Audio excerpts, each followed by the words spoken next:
भारतीय रेल्वेनं confirm ticket रद्द केल्यानंतर प्रवाशांना किती रक्कम परत द्यायची या संदर्भातील नवे नियम जारी केले आहेत. नव्या नियमानुसार एखाद्या प्रवाशाकडे कन्फर्म तिकीट असेल आणि त्यानं ट्रेन सुटण्यापूर्वी 24 ते 72 तासांच्या काळात तिकीट रद्द केल्यास त्यानं तिकिटासाठी मोजलेल्या रकमेपैकी 25% रक्कम कपात करून राहिलेली रक्कम त्याला दिली जाईल. ट्रेन सुटण्यापूर्वी 8 तासांच्या दरम्यान तिकीट रद्द केल्यास रिफंड दिला जाणार नाही.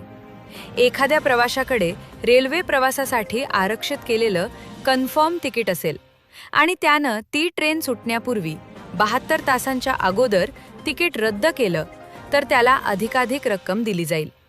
यातून प्रति प्रवासी फक्त किमान तिकीट रद्द फी वजा केली जाईल. तुम्ही जर तिकीट एखाद्या रेल्वे स्टेशनच्या काउंटरवरून तिकीट बुक केलं असेल तर रेल्वे प्रवास संपणाऱ्या स्टेशनला रद्द करावं लागत होतं. आता मात्र कोणत्याही स्टेशनवर तिकीट रद्द करू शकता. ई तिकीट काढणाऱ्यांना यापूर्वी ऑनलाईन TDR फाईल करावा लागायचा. आता TDR फाईल करावा लागणार नाही. ऑटोमॅटिक रिफंड जमा केला जाईल.